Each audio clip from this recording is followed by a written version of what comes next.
L'Afrique, aujourd'hui, on parle seulement d'entrepreneuriat, mais on va arriver au stade où il faudra des investisseurs. Vous savez, bon, tu sais, Oui, il n'y a pas de souci. tu sais, aujourd'hui, on a beaucoup d'entrepreneurs qui sont en train de naître et tout le monde ne peut pas devenir entrepreneur. C'est un calvaire d'être un entrepreneur. C'est une vie de fou.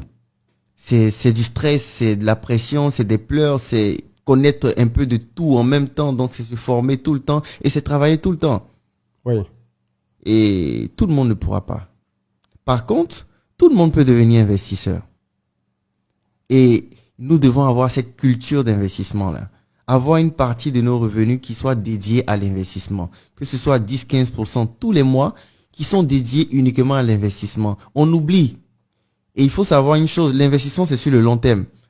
Si vous voulez investir et puis devenir riche dans 1 an, 2 ans, non, non, non, non, il y a un problème. Il faut bien regarder.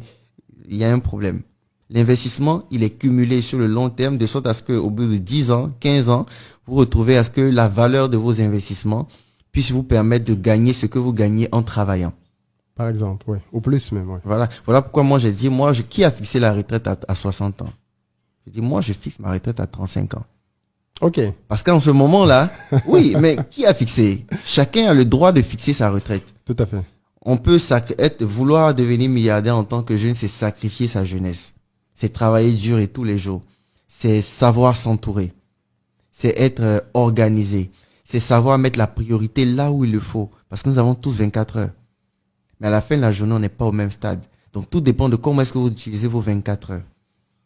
Il ne faut pas perdre le temps.